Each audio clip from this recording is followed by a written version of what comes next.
Welcome to the It Show. I'm going to do the intro today because, we have somebody that I've been wanting to have on the podcast for a long time. I know Will's been wanting to have him on the podcast for a long time.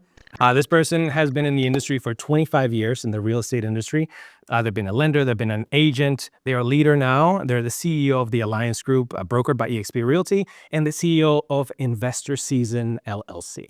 Today we have Bobby Davidowitz. What's up, guys? Honored to be here with two of my favorite people.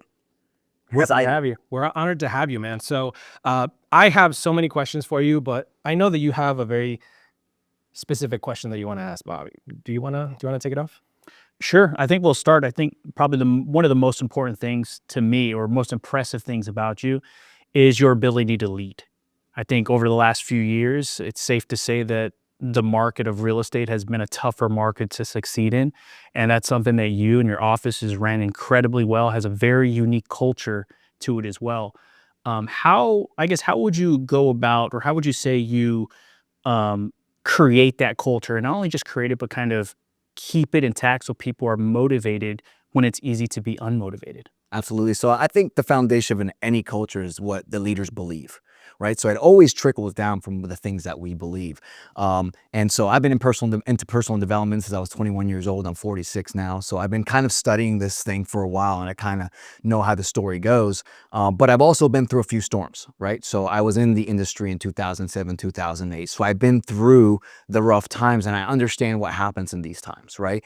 And the reality is that most people talk about the negativity of those times. They say, well, things were bad, housing prices fell, people lost their jobs, people left the industry, but they don't talk about the other side. The other side is some people got really wealthy, right? And usually those people who were investment minded, who understood what was happening or anticipated what was happening, because cycles happen all the time. It's us that chooses to be blind about what's coming, right?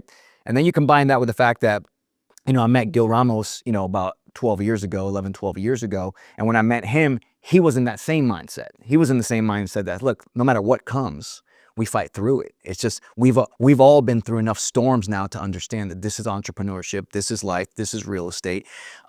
We both had beliefs in developing people. Over the years, I came up with, there's no such thing as a down market, only down mindsets, right? And so the reality is that when we know that, and we know we're in it to win it, then we try to prepare our people to understand what's coming so they can anticipate it. So it's not a shock when you see it. Hey, let me tell you what this is going to look like. But let me tell you what the average agent does, and let me tell you what we're going to show you guys to do. Here's how you capitalize on these type of times. Here's where you see the other opportunities. And the reality is that nobody gets better if things are easy. It just don't. You don't build a better business. You don't build a better marriage. You don't build unless you go through some things. So we understand that this is the time where a lot of people fall off. But what's cool is I consider it sort of a purification. So really what we're doing is weeding out who the soldiers are, right? So if you're in the industry right now, if you're in real estate, I want you to know that the people to the left and to the right of you that are still here after a couple of years of rough stuff, they're the real ones, right? And these are the people you want to build with. These are the people who's like, hey man, when we go to battle, I'm here, right? And we're willing to fight through it. So I think it's sort of a purification, and that's why we have a totally different outlook on this, because we know that we can be the light in the darkness, during this, in particular with our culture, because I think the people who stay are looking around and saying, well, listen, if I'm going to stay in the industry, where's the energy at? Right? Who are the people who are winning?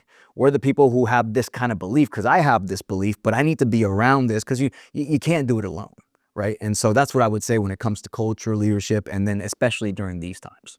And I would say one thing that you guys done incredibly well is raise other leaders, right? And I think that's probably the most impressive thing about the culture. It's like, it's not like you guys are ruling with a whip or anything like that. It's kind of like you guys are just, you're allowing people the space to make their own mistakes, allowing them the space to become their own leaders, and empowering them to become their own leaders. Because last year you guys did what, 475 million, almost $500 million in a down market. Yeah. Like, that's amazing. Not in my pocket in sales volume. If I was, we'd be talking somewhere else. You wouldn't be mad about it. We wouldn't be mad about it. We'd be having this interview on my yacht. Yeah. So fill me in, like, when it comes to identifying the soldiers, like you said, what are some of the key distinctions that a soldier has? Like if somebody's just coming into the market and they believe they're a soldier, you and I both know everybody believes they're going to do well when they get in real estate. Otherwise, they wouldn't have gotten real estate. Right. Yeah. 6 months without a sale, you have like, you start questioning your beliefs. Sure.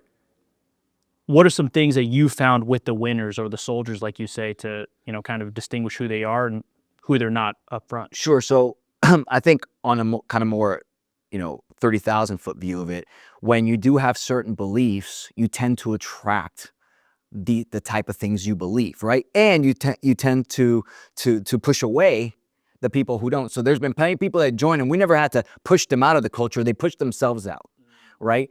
And so there's an element of set your beliefs, set your standards, build your culture on that.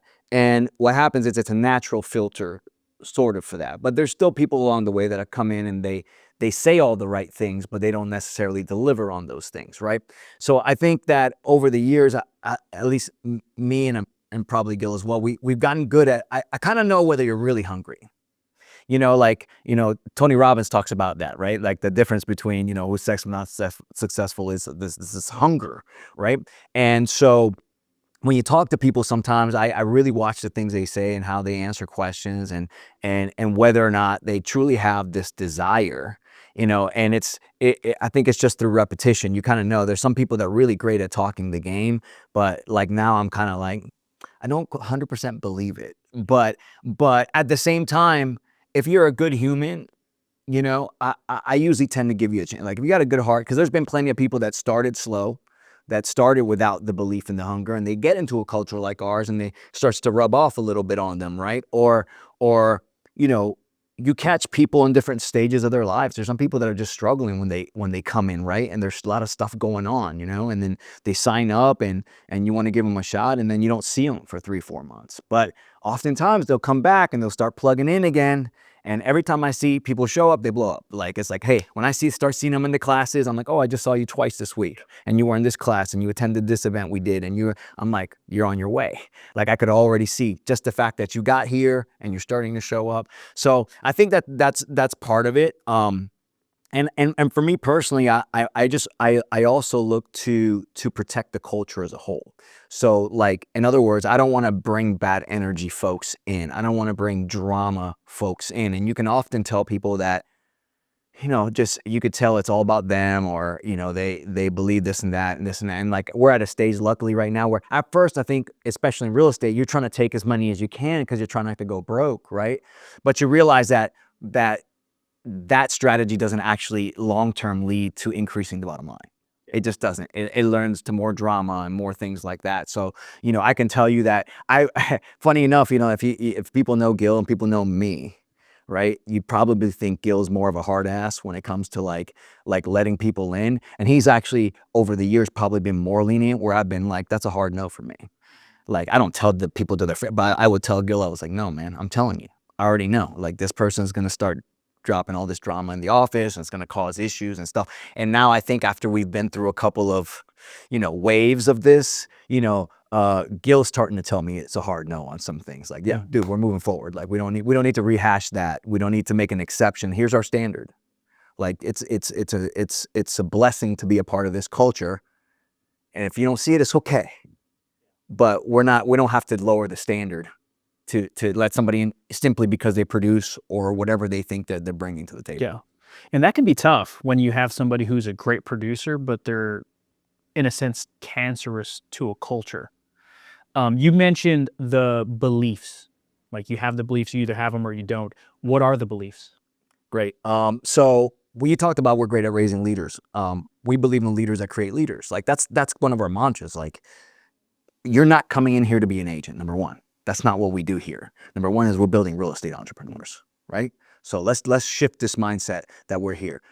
Gil and I are a little bit different.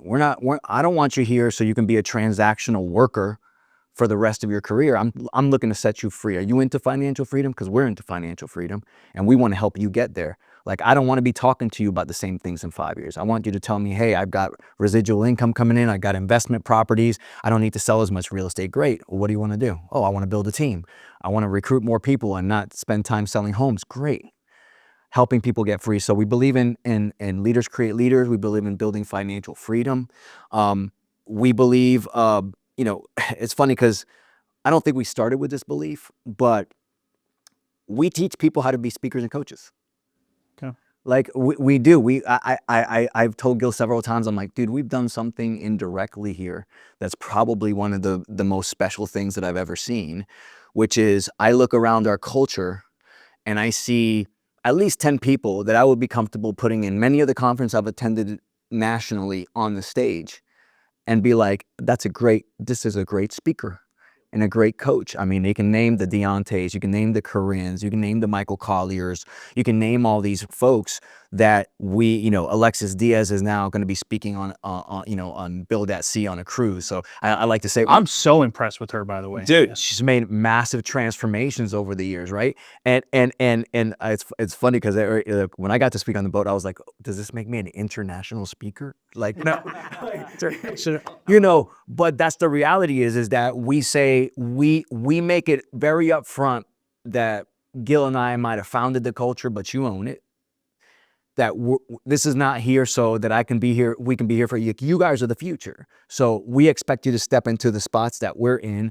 We expect you, even if you're a brand new agent, to know that that stage is going to be yours one day.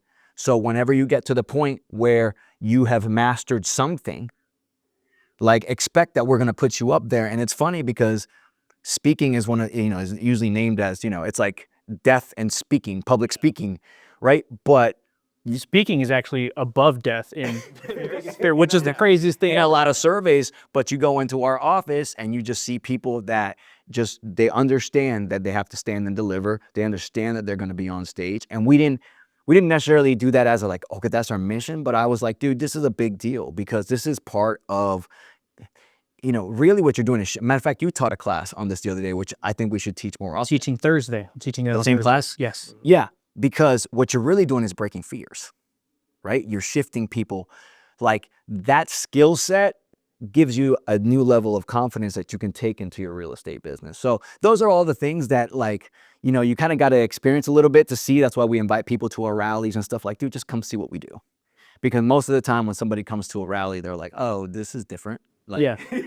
And man, when those rallies, what's incredible is because, I mean, I've seen you guys before you guys became what you guys are now, and kind of seeing the transformation of everything, your ability to communicate, like now you're so dynamic. Like back then you were good. You're not what you are today. So were there things that you did to, like, did you put an intentional focus on becoming great at this so that you can help other people, or did it just kind of happen and then it kind of created a path for people to follow? you know, I like to say that repetitions are undefeated, you know. Just purely repetitions is going to make you better, right? So like if anybody's out there like, oh, how do I get better? Someone just keep doing the thing, right? Like when we become a better writer, write more, right? So I got the privilege and the opportunity to kind of be almost forced into a position at one point when I used to be the only mentor in the office. And there was at least a 2-year period where I was the teacher on both Tuesdays and Thursdays, which are two-hour blocks. So imagine creating new content for 4 hours every week. That's a lot. And then, you know, once you create it, you can do the classes over again. Now, what you're talking about in the rally is a totally different animal. That has to be new every month. And that's what I tell people. It's like the hardest thing I do every month because, you know, you want to deliver, you want to be inspirational. So what I will tell you is I've always had a desire to deliver. Like I don't take being on stage lightly. I understand that the things that I appreciate when I watch people, right? Like when I used to go to this one church, there's this pastor that was really like I think if you're a pastor, you have a duty to be entertaining because it's your job to make people understand and feel the word. What does that mean? You have to be funny. You have to be a great storyteller. You have to be a great actor. You have to act out story. You have to do all sorts. You have to do these things. And to me, like you shouldn't go on stage if that's not what you're trying to do. Because to me, it's more like it's a performance, but I'm performing so that people can take it in. Yeah. right? Because if you deliver something boring, unexciting, and these things, so I've always felt that way, and I've always had a thing for the entertainment industry anyway. To me, this is kind of like part of my outlet, right? Like, you know, if I wanted to be in movies or the screen or on stage as an actor, well, I kind of get to do that on stage, and particularly at the rally, because that is kind of like a one-man play for 15 to 20 minutes, you know. So so I will say, you know, a lot of it is the repetition. It's just, you know, over time, you know, there are things and people give me feedback. You know, I love the good feedback, but it's funny, sometimes it's that little thing that you're like, nobody wants to hear that they could have done something better. Like, you know, but like, for instance, I remember Michael Collier, another incredible speaker and leader in our office, he came up to me after one rally, and I had done this really good, you know, sermon, as I call it. But I didn't have like a powerful end. Like, it kind of fizzled out right at the end, like right when I had it, and it was like, and I was like, and I felt it, and I knew it. I was like, man, I missed an opportunity there. And then he came to me after that day, and he was like, hey man, he's like, dude, you had it. He's like, you just need to make sure that you end it. So now when I prepare, like, I make sure that there is a specific ending. And, you know, it's opening, ending, and I can fill in the middle, but there has to be a way that I can walk off the stage and leave them with something that just sticks, right? Instead of just like, okay, I'm done. Yeah. There's a saying, I think it's even a study, that they say that it's the beginning and the ending that people remember most. So like, what is that experience, that feeling? And I think this is something you've become very, very good at, is like at the end of your talks, there's always like, I feel like Bobby's a punchline speaker, because there's always a punch, you know, at the end is like, oh, that's a kidney shot just to end the thing. It's a big payout. And it's fantastic. So yeah, I just want to pay tribute to the fact that you've become incredibly, it's just such a polished speaker. Thank you, man. Appreciate it. Collier, man, that guy, he said something to me one time that I thought was so cool, because now when I watch speakers, I don't even just listen to what they're saying. Now I'm kind of like, I look at their body language. All right, how are they communicating? How are they delivering their message beyond the words that they're saying, beyond their cadence, behind their tonality? But like, what is their body saying? Because a lot of times your body does most of the communicating, especially from stage. And one thing Collier said to me once was, hey man, he did something similar to me. He's like, hey, I mean, that was pretty good. But because he's like, Collier is probably like Humble. yeah, the guy, well, the thing is, because I asked him for feedback, because I think he does such a good job, and he's corporately trained in this kind of thing, right? He's Disney trained, which is like The best. the best of the best, right? One thing that he said that was so simple, he's like, well, you walk down the aisle and you turn your back to the audience. I'm like, what are you talking about? It's like, well, if I walk down the aisle, of course I'm going to turn my back to somebody. He's like, no. You could walk up the aisle, but like when you turn back, you don't turn your back to the audience, so walk backwards. Yeah. And I was like, small things like that you would never even think of. Yep. But like the stuff that he thinks about, which makes him so good, because I'm like, I don't know what makes him so good, but he's good. Yeah. But it's just those small little nuanced things that I also want to pay tribute to you. Mike, you're the man. Keep killing it. Uncle Mike. There's levels. I do want to touch on the rallies, because one of the biggest parts of being part of the office for me is the heartbeat of the rally. It's like the thing every month that just pushes new blood throughout the entire place. What was the time in your career where you realized like, oh, this is something that can't be skipped. This is something that needs to be going. You know, so remember that I came into something that was existing, which is interesting too, you know, when you think about it. So remember, Gil was the broker of Exit Realty, and he was the top Exit Realty office in the state. So he had a thing going. And so when it comes to, it used to be Team Help Tuesdays and Tech Thursdays, like the cadence of the classes Tuesdays and Thursdays was there. And we used to have something called we used to call it I think it was called the sales rally. I think it was just called a sales rally or something. So that had been going on. That was a thing that Gil felt was important. And we've just kind of refined it over time. I think I'm assuming that when he started it, he just realized, and there must be a touch point, right? You know, the thing with real estate is, you know, it's you know, it's like herding cats, really, you know, because everybody's an independent contractor. So I think that one thing we do well is understanding that we need to see each other, right?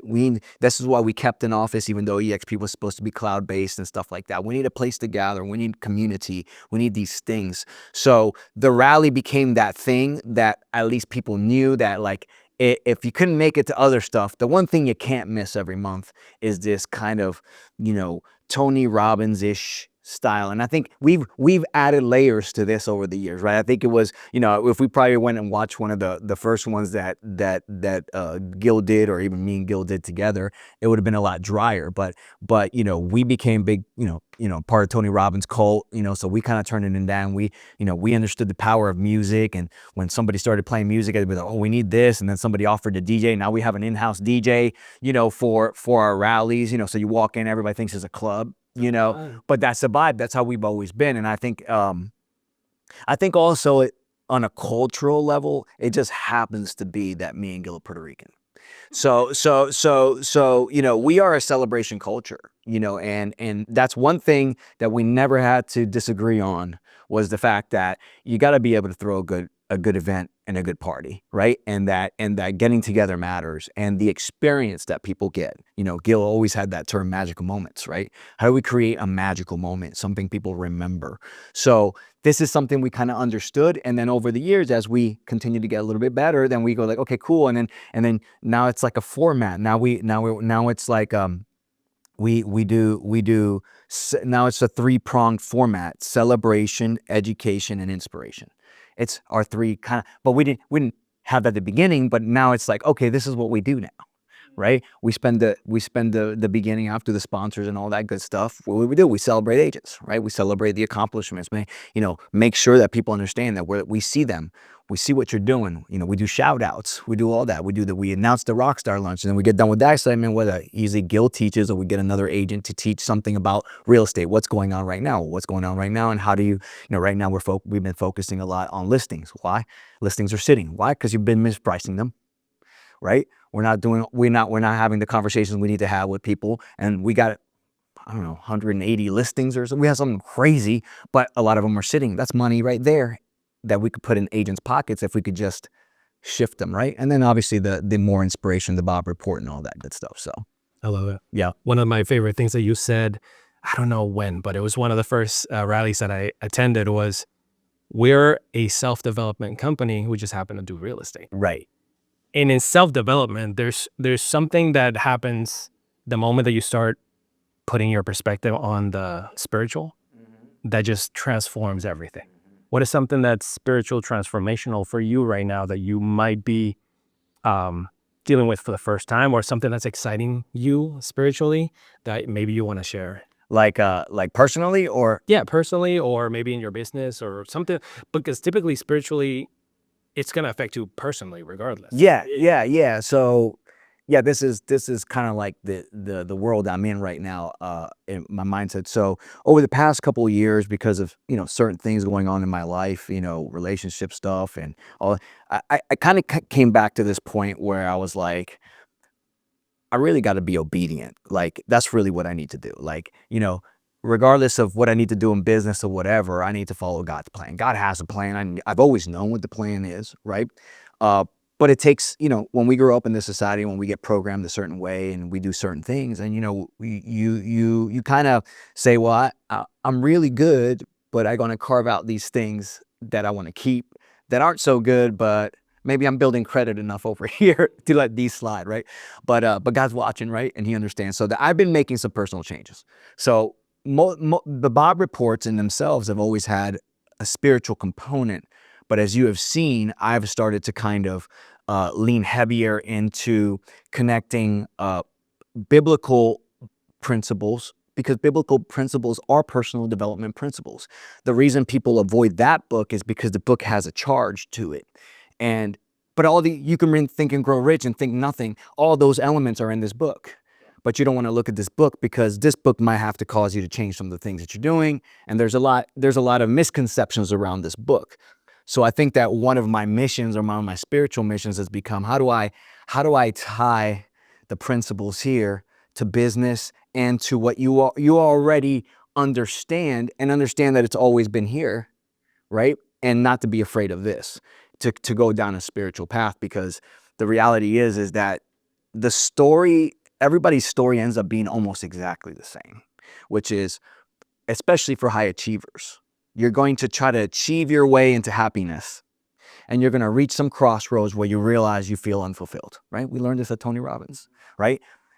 And the reason that you're unfulfilled is because you haven't built a spiritual foundation, that you've been doing things for a lot of different reasons. And when you realize, and at some point you're going to realize it doesn't have the same meaning. And it's not like I'm a genius. Like, I've watched a million people stand up at Tony Robbins events and talk about the same thing. I've watched it happen in life in general. I've happened watching how I see it happen in my office. So to me, if I can kind of put a more direct path to say, hey, let's start building this now, because I already know where this movie ends, right? It ends with you realizing that a lot of these things don't matter as much as maybe the spiritual connection, your family connection, and some of these other things, and actually doing something. What happens with older folks, older wealthy folks? Do they worry about making more money? They're always talking about legacy. What it really legacy translates into, I want to leave some spiritual ROI behind. I want to affect the world in some way. I want to make sure I leave this world better than when I came into it. And all the other stuff falls away. But you don't have to wait till you're 65 years old or 70 years old to get into your legacy realm. You know, you can live your legacy right now if you kind of start tying. So I've been going through that personally, and as you know, in these Bobby reports, I talk about myself, right? Like, as I go through journey, I'm trying to tell people what I'm going through, because I know everybody's gonna either going through it now or will be going through it. So that's been big for me, and I've been setting stuff down that, you know, I've been doing for 30 years and saying, hey, listen, man, I know I've been a good guy, but I want to be outstanding, you know, and how do I do that? And, you know, so getting that routine, going to church every Sunday, doing all the things that I need to do, but also making sure, you know, that people understand that I'm not here to push anything on anybody. You know, God gives us free will for a reason. Like, I think the reason people are receptive to my message is I'm not here to, like, God gave us free will for a reason. He wants you to choose it. And I'm not here to push you to do anything, but if I can enlighten you in some way, if I can open up your mind in some way, and then you take the step to say, I want to get closer, then cool. But it's not for me to tell you, you're doing this wrong, you're doing that wrong. Because, dude, I stopped drinking like 7 months ago. Yeah. You know, and you know, not that in itself is bad, but, you know, I'm saying, like, I'm working on my own self, but I understand what people need. They just need you to crack the door open and say, oh, it's okay. Because every time I do a Bob report, and I always drop a biblical, you know, story in there, somebody will come up to me and ask, and either tell me that this is something they needed to hear, or they ask me what church I go to, or they're looking for somebody to say, it's okay. Like, the water's fine. Come on in. So I think we all have that actually mission. All of us are supposed to be leaders in that realm. I love that. Well, there's nothing left to do but talk about what's next. What are the things that are really exciting you right now, and what are the things that I mean, what are the things that you're working towards, that maybe not spiritually, but like in your business, in your personal achieving, that's really gets you going in the morning? You know, it's funny because there's a lot of things that I'm excited about, like on project to project level, but I'm sort of at a crossroads right now, and I think we reach many crossroads in our life. You know, like, you know, it used to be, you know, when you work with Chase, is that what it was? I work. Right, like, you know, you go through these times when you think you know what you're supposed to be doing, and you are, because that's the season that it's in, and then you kind of reach this crossroads, and then you have to make a decision. And I think the one thing that I know for certain is that I'm putting myself in a position, or I have put myself in a position, where God's putting something together that I don't know what it is yet. You know what I'm saying? Because I feel like over the years, that, you know, my whole career, but definitely in the past 6 years, I've gained certain skill sets. You know, like I've been part of these investor masterminds. I've been a CEO of a company. I've learned a lot from Gil. I'm managed, you know, like I I didn't come into doing this thing to manage people, but then you learn a lot when you're managing an organization and you're like, okay, cool. Like things that might have freaked me out before don't freak me out. Or when people, like I know how to handle when, you know, like if something happens, like a lot of people think like, dude, we need to make a big announcement about this thing. And I'm like, no, we don't. Like most people aren't even paying attention to that thing. And all we're going to do is draw attention to it. Like, and then it just comes and it goes. Right. But before I would have been that person, I would have been like, what are we going to do about this? And Gil would be like, we don't have to do anything about it. like, I'm like, really? Nothing. And he was right. Right. So, one, I think that God's moving some pieces. I don't know what the position or what exactly it looks like. So I'm in that kind of place of like kind of just waiting to hear, what it is. But with the alliance, we're making some pretty big moves this year, and the culture I think is in a really great place. And what I see is that we haven't even begun to let the world know what we do there. Right? We have not been great marketers. Like, people know about us or whatever. And I think in this time when we've now gone through a few years of a rough market and quite honestly, like, I don't know that anybody knows how much longer the storm will be, right? That we have continued to grow our people and we have the right people in the leadership. So I think we're going to go through a massive growth phase. I really do. I think the next 24 months, we're going to double in size as far as, me and Gil's organization is about 700, him and his wife's about 1,600, Veronica's got almost 2,000 people. I think we're going to double. Like we're going to double in organization because like I told you, the people who are staying in the game are looking for where the light is shining. Right. And we're doing stuff that other people aren't doing. So I think that there's massive growth coming with the alliance. I want to become a better marketer of the actual culture, help agents also grow their organizations. I mean, the quickest way to go from 700 to 1,400 is to help 700 people get one person. Yep. Right. In their organization, in their brokerage. That's what it is. You're building your own brokerage. Right. So I think that that's there. I'm personally working on some commercial real estate plays. There should be there's supposed to be a big downturn in the commercial space because there was a lot of kind of adjustable rate loans that were made. So we're supposed to experience some kind of crash. I'm not seeing it like on a day-to-day basis, but I'm trying to make some connections with some banks and see if there's an opportunity to maybe to sell more commercial properties and also to potentially pick one up. And then finally, it's investing.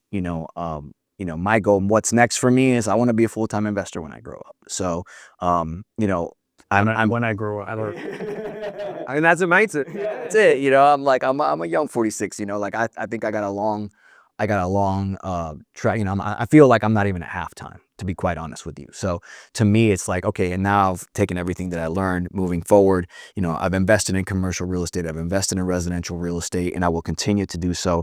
But I've expanded to early stage tech companies, about 4 years ago through a group I'm part of. And I've been fascinated by this. I'm fascinated. And I just came back actually yesterday from San Diego. So I'm like a little jet lag, but I was hearing from, first day we spent 3 pitches for AI companies that, could be game changers, right? And other things. And just to be on the forefront of things at the stage that they're at and know like, hey, I could get in with these companies right now. And yeah, it's a long play. Anytime you get into an early stage company, you got to be betting on anywhere from 5 to 10 years. And you're looking for either they're going to get bought out or they're going to go public, but the multiples are exciting, and so I've been fortunate to get some really good my group is called Access, and it's the best name for a group because I would never be able to get in contact with some like you're not going to meet these guys on the street. I mean, these guys are all the guys, they were like repeat founders from MIT, Harvard, Duke, Stanford. Like these guys are coming up with their second or third company that's been successful, and just the fact that I have a connection to actually see these guys, meet these guys, shake their hands and say, okay, I'm gonna put a bet on your company. So that's the future, man. The future is full-time investor, and then I can just work on projects. I think I work great on projects. Like I want to be able, I want Will to come up to me and be like, bro, I'm working on this thing. I'm like, dude, I got 12 months for you. You know what I mean? Let's go knock it out of the water. You know what I mean? So that's where I see it going. Awesome. Love it. So obviously the show wouldn't be about independent thinking if we didn't maintain the ability to view things objectively. And in some cases, even change our perspective of how we view that. So what is one thing that you believed maybe 5 years ago to be an absolute truth that you no longer believe today? An absolute truth. Give me an example of something for you. Do you have one? Edelio, you got one that you thought was absolutely true and now it's not true? Oh yeah, I thought that whenever I got something I wanted, I was gonna be happy, Okay. and I definitely don't think that anymore. I think it's the whole spiel of like the journeys, the actual reward. I fully believe it. I don't know where my journeys take me sometimes, but I'm like, try to be more present. Yeah, try to be more present and enjoy it. I don't know why I felt like, like if you brought up politics, it would be like, I was like, oh, if you bring up politics, I'm like, we could get into some stuff there. Let's get into it. Juice it up. Well, I guess 5 years ago, I would have believed that, that more people would have seen the actions of the current president as distasteful enough to say we couldn't risk it. But that's been surprising. It's been very surprising to watch. And let me take this back. I'm an independent. I actually don't have any problem with the president. I think I've met many men like him. Like, to me, he's not, I think he's the most honest, he's the most transparent actor in this whole thing. He does exactly what he shows you he's going to do. But the fact that people don't actually think that he's going to do these things, that there's a 3-dimensional, 4-dimensional chess game going on, that he doesn't really mean that, he's joking about that. Oh, he's joking about that.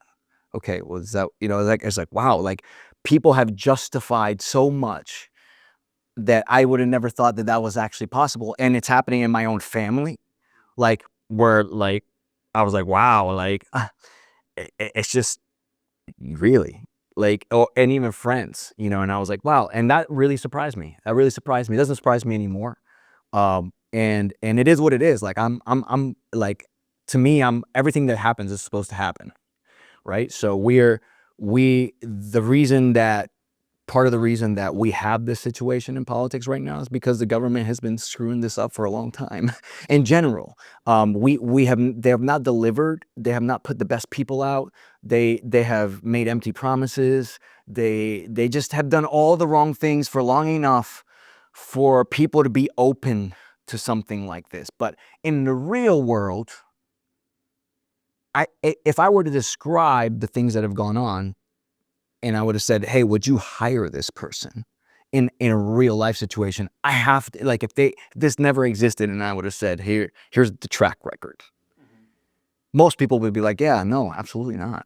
Like, I would never hire a person like that. But yet that person has been hired as the leader of the free world. So that is surprising to me. It's surprising to me that it happened again. The first time I was like, okay, even then I didn't understand it. The second time I was like, okay, but I also understand that, the other side really messed up, because if you can't beat this, Oh my God, that's on you. You fumbled the ball. Like, hey, Democrats are really, like, you fumbled, like, and bad, real bad, So that's what I would say. Like, I really have been surprised by it, and it's scary to some extent that people would just believe what they read or say or whatever, Yeah. But I think it has to happen. I think you put the bull in the china shop to break it's going to break all the shit, even shit you like. And I think what frustrating is like they said, like Joe Rogan comes on and says, Joe Rogan was a big proponent of Trump, and now he's like, we didn't sign up for this immigration thing the way it is. I'm like, no, you absolutely did.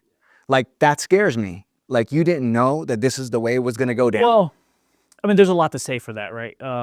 Because, if somebody asked me the same question, what I believe 5 years ago that I don't believe today, was that I believe in a lot more conspiracies as actual, like, there's a lot of validity to most of these conspiracies. Okay. When you actually start digging deep and going down the rabbit hole, and it's like, it's funny because I was talking to my brother. My brother's a strong, very well-read Democrat. Extremely well-read. Like, I want to have him on here just so we could talk politics, because he's extremely well-read. one thing I love about him is that we can be open and exchange dialogue, and it's never going to become hateful. It's always just going to be, here's matter of fact and things of that nature. I voted Trump this term because just from what I seen from the last administration was like, they don't care about us. But what I'm also learning in this administration, I'm like, fuck, they don't care about us. So it's at least we could predict how these people didn't care. Yeah. Like it's one of those things where, like, when you're given two options, which direction you go, and it's kind of like, I was talking to my brother the other day, and I was like, oh, so like you're coming to the right party now. You're turning blue, and I was like, no, I think I'm gonna be America's party. I think I'm gonna be part of the Elon Musk team. And he's like, no, man, what are you doing? I'm like, listen, both parties.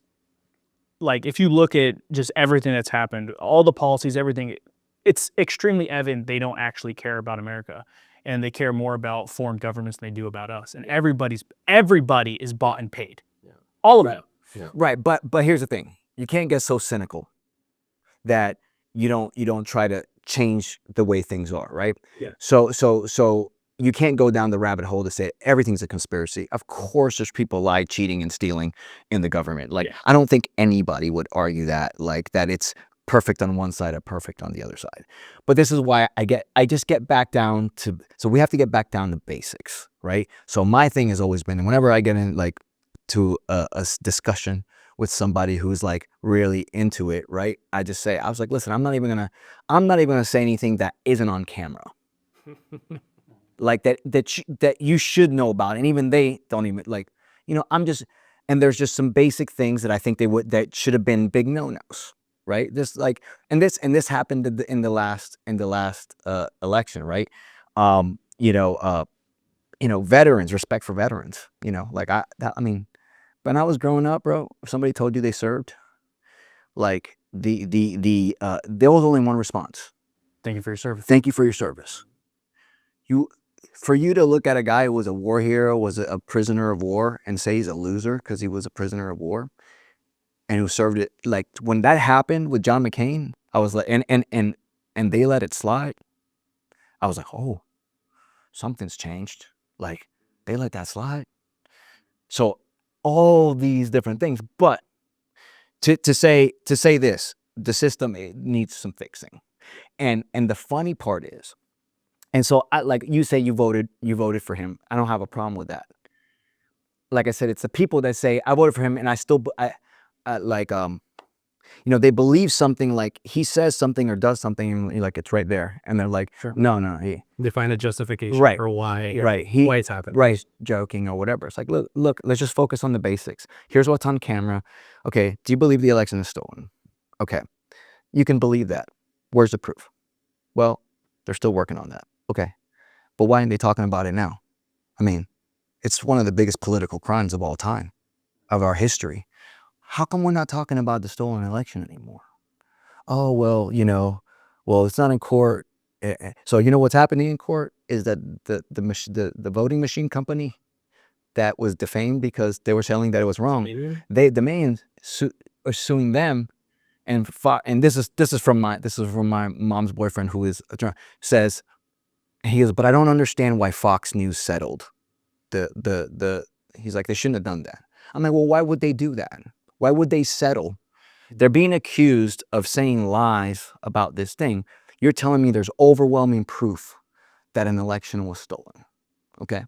There's overwhelming proof. Now, I know even if one rich person gets sued and they have overwhelming proof, even if they don't have the proof, some of them sue you, they will not settle on principle.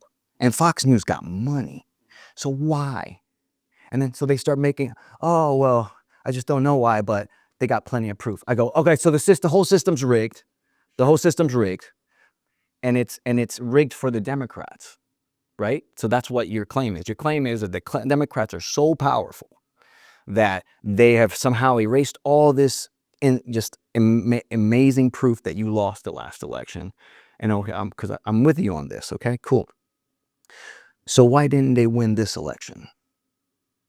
Oh, well, there was just too many votes. I don't get it. They're all powerful. They control. So you can start going down these rabbit holes. And I'm just saying that anybody who continues to they can't connect some dots and say, I'm not even asking you to believe me. These people are telling you there's 100% no validity to anything else but the fact that he's telling the truth. And that scares me. All I need to say is that at least there's a 1% chance that he might have lied about it. Just a 1%. Yeah. Just one. Just remember the Barack, I mean, he came onto the scene because the Barack Obama was not a guy born in this country. And he had all the proof, remember? That's how he got on the political scene again. Illegitimate president. Another second political crime, biggest political crime of all time. Do we talk about that anymore? We just let it slide, apparently. And then he put an African as the second most powerful person in the government, Elon Musk. So, Second, not J.D. Vance had to be above. He's Maybe it almost- was number 3. but is it funny? It's almost like he's messing with you. Yeah. Like, what can I get away with? Yeah. Yeah. Well, Pushing the bar. interestingly enough, Obama's getting sued right now. Okay. You guys see that? Oh, what, Tulsi? Yeah. You're talking about? Yes. Hmm. How he published in basically false information to defame him and diminish his leadership and all. Crazy story. Yeah. But this Who's suing him? Trump? I think the DOJ is pursuing him. Yeah. So what's interesting is like you have both sides of the coin, and I think they're both fucked. Like the fact that they didn't release the list is because I think they both serve the same master. That's why. Which list? The Epstein list. The Epstein list. I think they have one. they have really powerful people This is actually really well for on both sides. I want to take it back because if people are still watching this, I want you to know that I'm actually glad he's in. I want him to do exactly what he wants to do. I want him to just be him. Who are we talking about? Trump. Yeah. Oh, Like I don't think here's the good side, and he doesn't get credit for this. I'm just telling you, here's where the positive part about all of this is that whatever gets burnt down must be built back up, and hopefully gets built up by better people, because this needed to be all shaken up. And that doesn't give you any excuse if you're still believing every hook, line, and sinker, because I don't excuse you from that, and I don't excuse him for being the person that he is. I'm just telling you that on the flip side of the pain is an opportunity. And so there's going to be a lot of people going to feel that, and a lot of systems that are getting rattled, and he's pushing the edge of what's legal, and people are having to be like, oh, we thought that was people just didn't do that, but now apparently we got to pay attention to this. You know what I'm saying? So I think in the end, this is positive. Like I said, I think he's the most transparent person. It's just when people tell me that like he's telling all the truth because he formed a social network called Truth Social, so it must be true. Like everybody else is fake news except I say it's 100% true. Like if you believe that, I worry about you. Like you're really my problem. I don't have a problem with everybody else. If you tell me, hey, listen, I had 2 bad choices. I thought he was going to do this. And some people aren't paying attention to the stuff. But like the Epstein thing, like I find it hilarious because of all the things that would stick, like I can name you a whole list of things that to any other president would have been egregious, impeachable, and wouldn't even have made it through a campaign offenses. But this one in particular has some sticking power. So I'm kind of like amused by this. I'm like, so maybe pedophilia is the line. Like maybe that's the one. But of their own causing, because he made a big stink about how when he got in, he was going to release all this stuff. And this is one of the big conspiracy, they're trading on conspiracy theories, and some of them aren't true. There's probably Democrats on that list, but I'm pretty sure he's probably on it too. So there's always a little bit of truth in the lie. Is how is it being used to manipulate people? But this one's coming back to bite him. And like of all the things, I kind of didn't see this one coming. yeah, it was almost like because sir, anybody watching, I want to get very, very clear on something. I think if I look at anyone's policies in the past 20 years, like even some stuff that Trump has done now, I do agree with. I don't agree with 100% of what anybody has done in office. But that's also why I'm not the leader of the free world, because I don't know. And he's gonna do some good things. And he like the big beautiful bill is not all bad. Yeah, It's great for investors. I'm just telling you that leaders. We started this conversation with leadership. Yeah. And what I'm telling you is that if I was hiring for the lead janitor and I got the resume, I would be like, I don't want that person anywhere near my company. It doesn't mean that that person can't sweep a good floor. I'm just saying that person might molest that janitor and I can't take the risk. Yeah. You know, it's just, that was a big risk to take. It's a big risk to take, and people were willing to take the risk. And I understand how even some days I'm like, I don't know, I don't know, like, but then it goes back to like, no, there's no way I'm like, we would never let this happen. What it was like, did you see the video where he's sitting there and he's like, we're still talking about Jeffrey Epstein? Yeah. Are we really still talking about this? Bro, I was like, is this a parody? Like, is this real life right now? Like, bro, He must think he's still on The Apprentice. you're on stage and he's like, he's talking That about on his fault. Right. That's who bro, this is transparently, he has never shown anything different. And this is why I don't have a problem with him. I do not have a problem with him. He has shown you exactly who he is.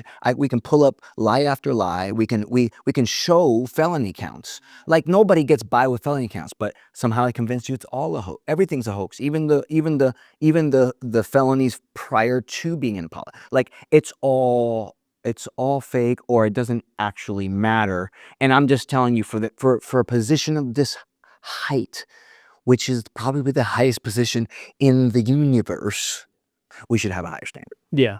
I think one of the big challenges On is, character. yeah, well, for sure. I think one of the big challenges specifically with it is also like, there was a lot of things that he was accused of that were not true. Like colluding with Russia. Like, this is come to be known as fact. It's even Obama's getting sued for it. How they created a falsified. You know that report. getting sued doesn't mean that somebody's guilty of something. Yeah, but this has already been debunked as, oh, this was fake and it was completely made up, not even real. Well, Like the publication company is saying that it's not real, right? Well, just before you go on to that, there's a vid in his first election, prior to getting elected, he looked into a camera. This is why I stick to the camera stuff. Yeah. He said, Russia, if you're listening, hack into Hillary's emails, essentially to help his campaign win. He said that on camera, to a camera, in a press conference. That is treason with any other president. And just so you know, that is colluding with Russia. Just so you know, and that's on camera. And people around him, like Michael Flynn, were indicted for lying about these type of things. So people went to jail around him. So yes, maybe there could be some of the things that were said about him that were untrue. Sure. But there's enough smoke there. Oh yeah, I'm not debating that. Like, if you look at it, because there was, I mean, all of the world-class marketers all did classes on the marketing job that Trump did when he won the 2016 election. Massive, right? And he was The best that ever did it. literally though. But the thing that he did so well, that everybody can learn from, whether you love him or hate him, Yeah. or somewhere in between, is that he made you choose a side.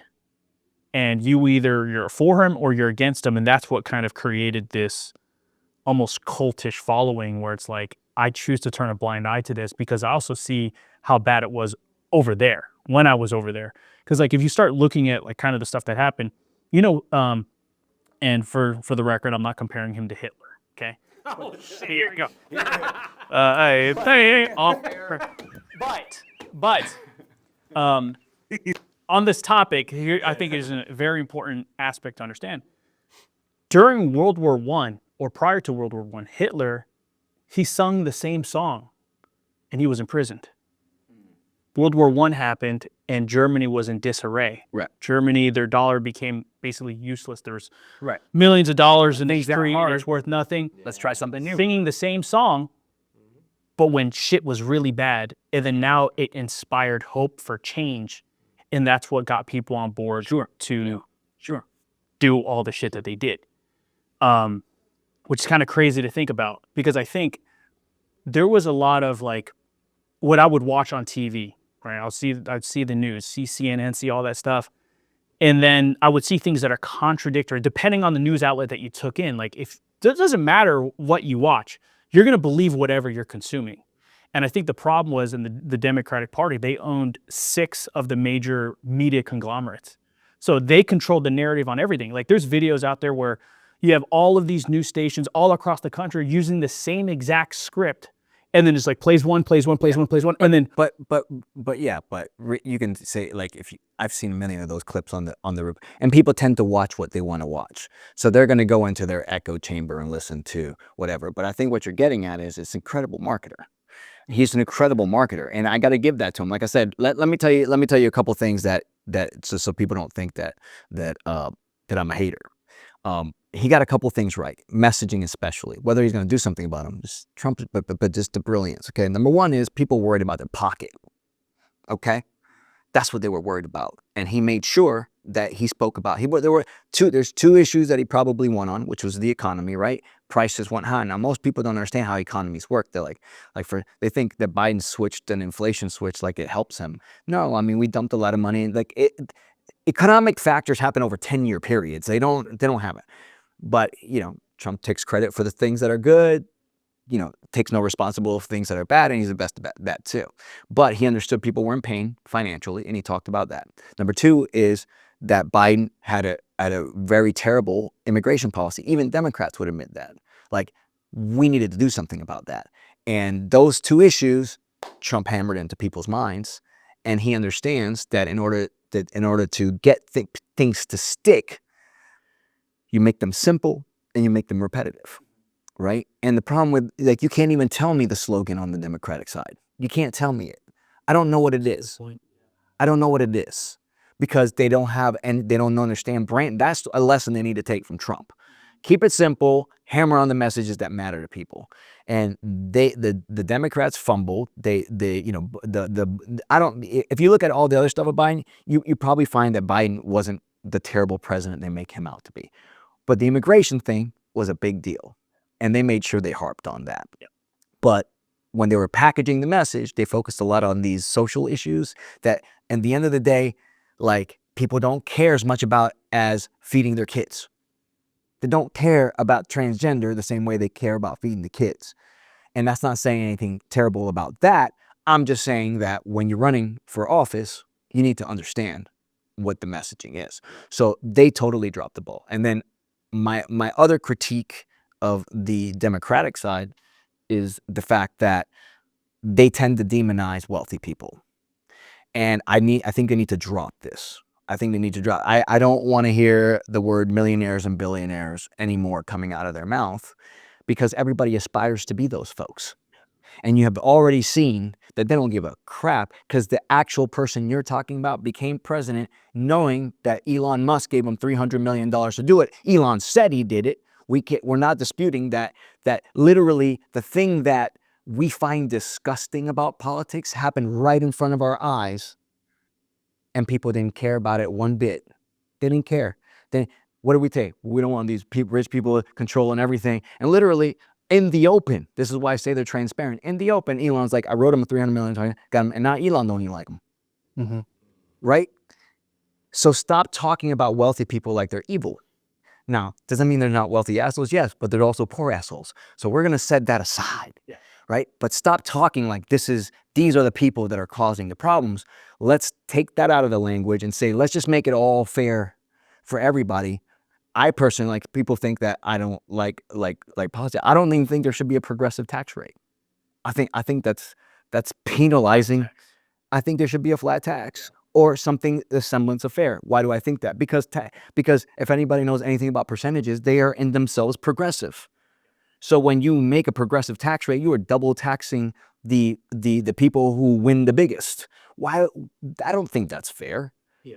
But they also get a lot of tricks that a lot of these folks don't get. So there's all this. There's also a lot of risk that entrepreneurs and business owners are taking to hire. But it's all masked in this cloud, and I'm with let's just let's wipe it all that. The tax code should be like this.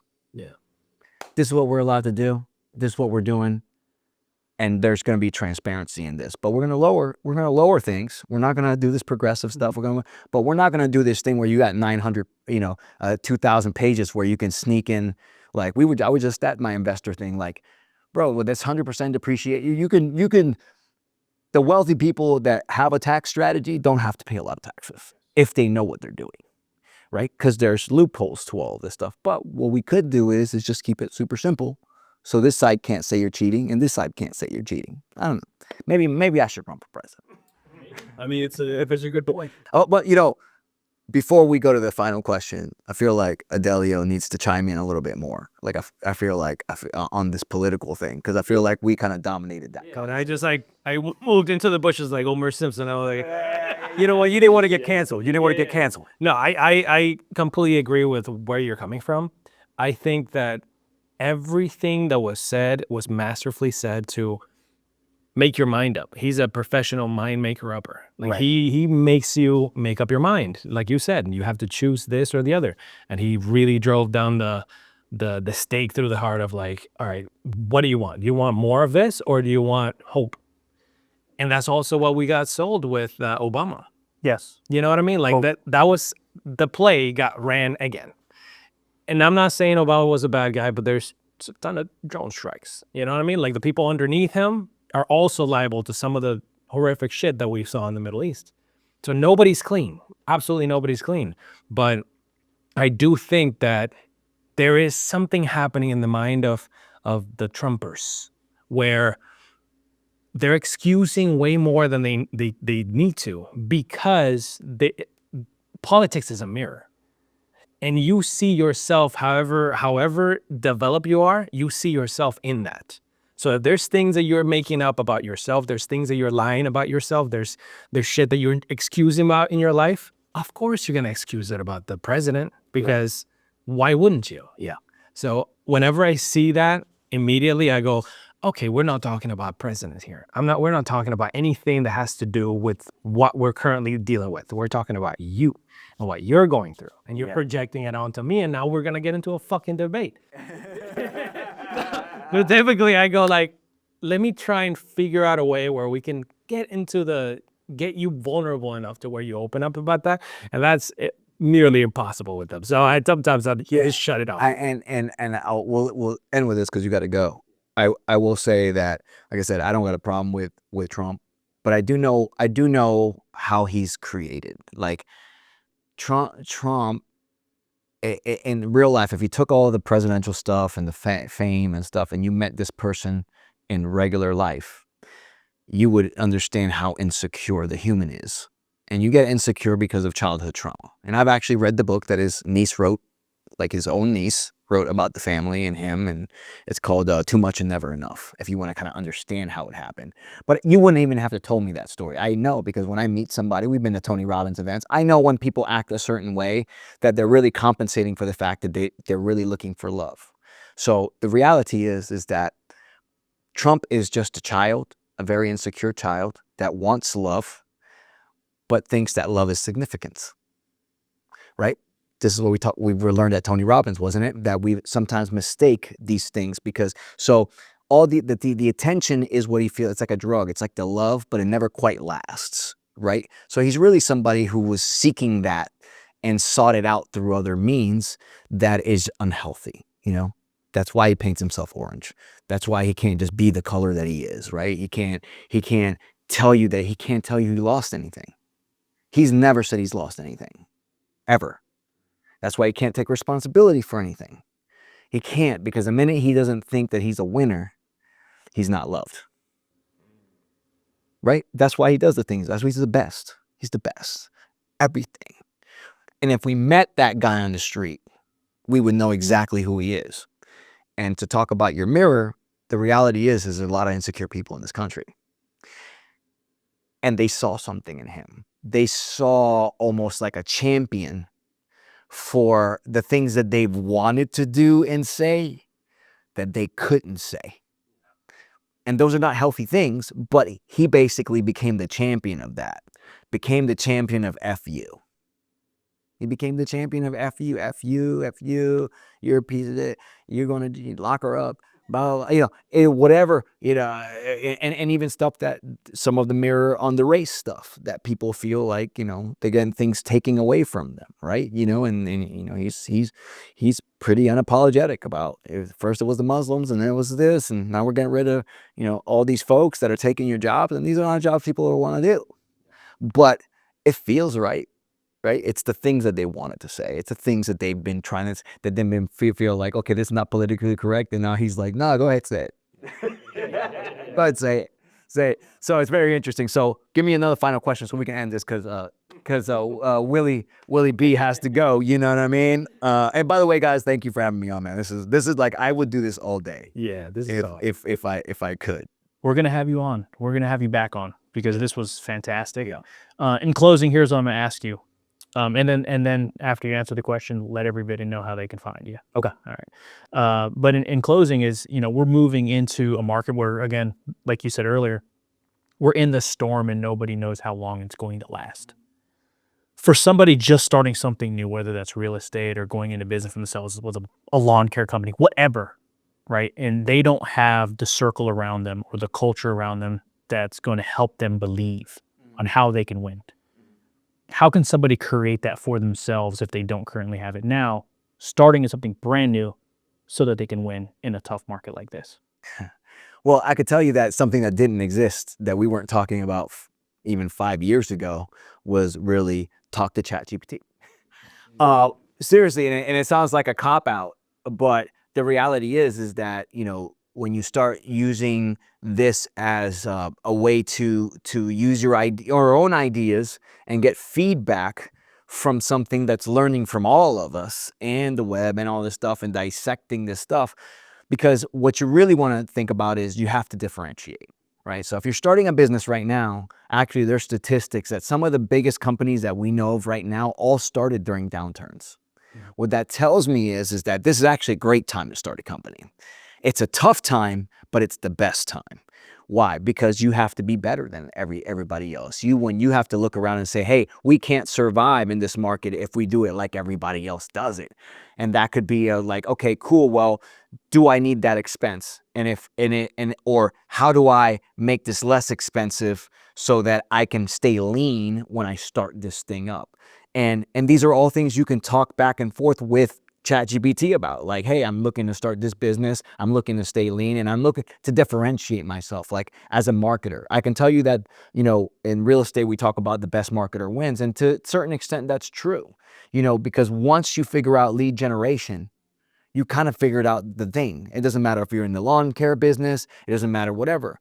So when you do a great job at attracting customers and keeping customers, like, and I forgot who was talking about delighting, one of the companies that pitched this weekend, they said delighting your customers. Like, so you can't just give them the service because you're doing what everybody else is doing. What are you doing on top of that when they receive your thing? Is there a personal note with the thing? Are you doing the follow-up? Are you doing like my boy Deontay in the office? Now, their dog's birthday, their own birthday, their anniversary, their kid's graduation.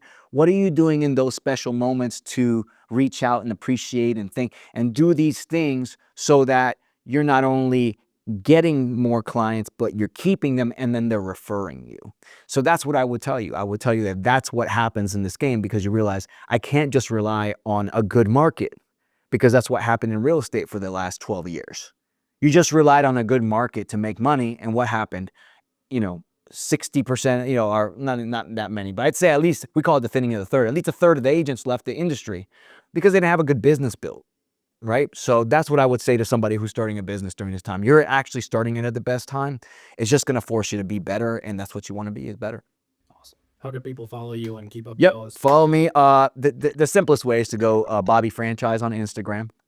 Just follow me on Bobby Franchise on Instagram, and you can message me anytime. I'm very accessible. So if you want to chat, you want to, like my boy Deontay, I charge lunch for coaching sessions, So if you want to take me out to lunch, I'll sit down, and I love talking about business, helping elevate others, man. I have a passion for it. So I appreciate you guys, man. Thank you.